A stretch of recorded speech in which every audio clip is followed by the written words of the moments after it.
Nothing about this was natural, and as the sun continued to set, it only made me feel even more unsafe. Who was this guy, and what the hell was he doing 25 miles out in the forest with no shelter or food or water?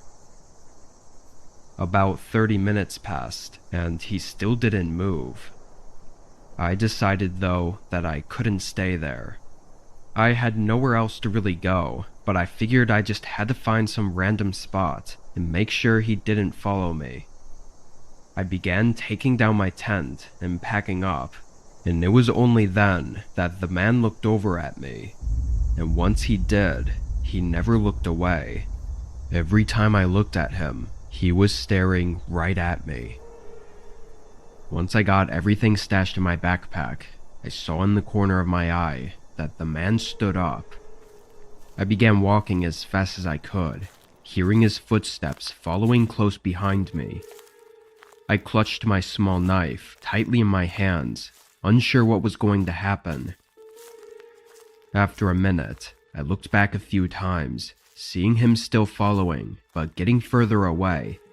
Then I took a risk. I veered off the trail and into the woods.